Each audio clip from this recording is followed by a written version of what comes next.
A new type of health test uses your DNA to give nutritional advice. People are spending hundreds of dollars to map out their genetic profile with a saliva test. There are several tests on the market, but critics say it is hard to know how accurate they are. Michelle Miller sat down with one woman who says a DNA test helped end years of stomach pain. I cut out carbs. I wasn't eating dairy. Every time Rebecca Castle sat down to eat her favorite foods, she says she suffered excruciating abdominal pain. Pain, unable to stand. Unable to stand? Yeah, it's terrible, terrible, like sharp shooting pain, bloating, distension. That pain went on for more than 2 years. Castle saw multiple doctors. Then she took a DNA metabolic test. I was allergic to starch. That's mostly root vegetables, corn, peas, sweet potatoes. So this is what you spit in. Nikki Shook is a performance nutritionist. What's a typical client who's interested in these DNA tests? One is the athlete that's looking to improve performance in their athletic event. And then folks like Rebecca, they know their body and they know something is off. Even though it's a genetic test, it's effectively dietary advice and counseling an individual on how to eat better.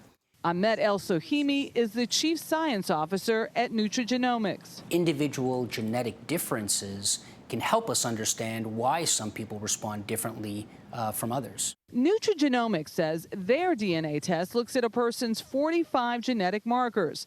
They make a recommendation based on the patient's genetic profile, pointing out attributes like an elevated risk for low iron. We're talking about metabolic tests. They're genetic tests, but they affect the way that you metabolize various substances that you consume. DNA tests for diet and exercise just are not validated. Dr. David Agus is a CBS News contributor. So are any of these tests accurate? There are very few of them that actually have data behind them. And to me, that's a problem. You know, you had companies like 23andMe that were taken off the market for several years because they had to show data with regard to human disease. Well, I think the same thing needs to happen with nutrition and exercise. The FDA says they support tests that may provide consumers with direct genetic information that can inform health-related decisions.